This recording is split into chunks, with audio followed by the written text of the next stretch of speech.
I'm now in conversation with the Deputy Minister for Women, Children and People with Disabilities, Deputy Minister Mmapaseka Letsike.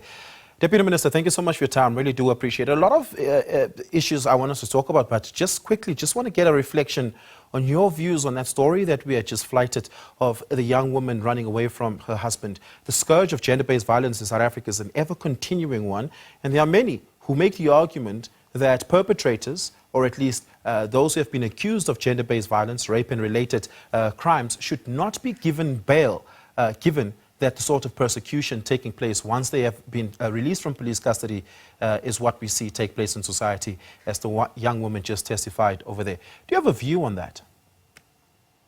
Well, I do have a view, and indeed, it has taken us a long time as a country to really fast-track laws that prioritizes gender-based violence in response, but also in seeking justice, for survivors. And I think, what President Ramaphosa did in terms of the laws that were signed was really an affirmation that we want justice. But the biggest part of these laws speaks also around, prevention agenda. And this case, and I remember, just about a week or 2 weeks ago, when I got, to be knocked on social media, and I responded, and I also asked from my office to be in touch with the survivor to get all information and to really raise this issue with the National Prosecuting Authority. We must never tolerate violence. It's an epidemic in our country and it must come to a stop. Yeah.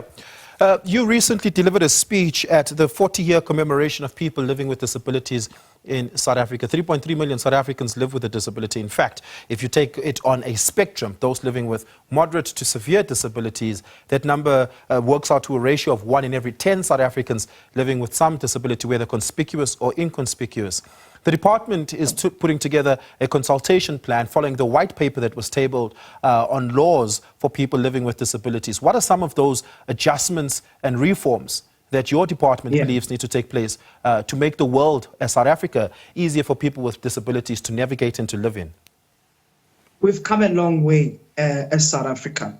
And, the fact that Disabled People South Africa is an organization that has been existing for 40 years. And, it has fed into the spectrum of architecture of our constitution. And our constitution really guarantees the right to equality. Persons with disability are very much citizens. They are not second-class citizens. And part of why we are also looking at the white paper and further consultation is to say that we have had progress over the last 30 years, where we've spoken about, reasonable accommodation, where we've spoken about healthcare access and social protection. But the biggest thing is that we've become so complacent that now we have to even negotiate the existence of reasonable accommodation. And these are some of the fundamental issues that we raise, and that, our department is saying that enough, where we speak about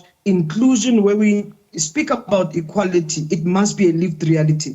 And this 7 to 12% of population must feel that they have full access. If I have to travel and I'm a person who's wheelchair bound and I don't have a car and a correct measure car, if I'm exposed to public transport and that public transport does not have a ramp or a taxi is not fit enough to accommodate me as a person with disability, you can already see the inequality is expressed. And those are some of the things that we have to look at all our systems, whether they are inclusive and they are integrating persons with disability.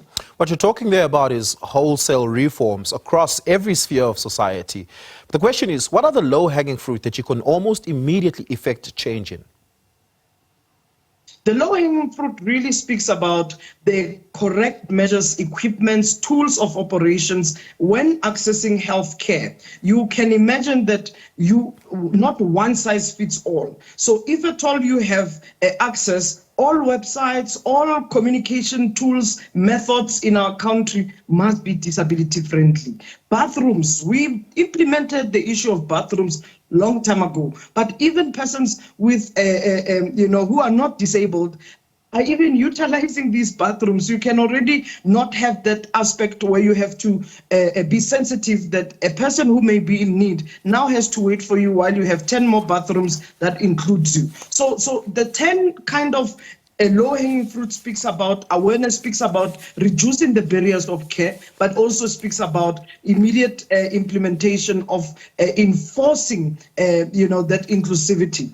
So we need devices, we need access to information that is user-friendly. If I go to SABC, will SABC website, if I'm a blind person, will it have audio devices that if I can listen, will be able to hear? The second one, integrating the language. We've got the 12 official language into our country, and it was signed into law. It must be that it must be in schools. It must be implemented accordingly to have inclusive. And we've seen progress has started already. Just a last question. There's been several big victories for people living with disability. I'll cite just one and ask you about whether or not that has been aligned with policy as well as the Constitution. And that is the victory of people with visual impairments and Braille, copyright infringements on Braille being done away with by the Constitutional Court, which means if you're someone living with a disability, visual impairment, you can get a book transcribed into Braille. But the costs are still very high. What policies have been implemented by the department since their judgment 2 years ago? Already, in fact, if you look at what we have done in terms of the programming, we have introduced this into curriculum, into events, but also into communication that goes hand in hand with the implementation of Braille accessibility. You really cannot be going into a space and without having those Braille accessible. So the opportunities around production, the opportunities also from empowerment, which is led, is already being implemented by persons with disability. And I want us to correct the language, is persons with disability than persons living with disability. Yeah. Deputy Minister, thank you so much for your time and your work and your insights. Really do appreciate it. That is the Deputy Minister of Women, Children and People with Disabilities. That is Deputy Minister Mmapaseka Letsike.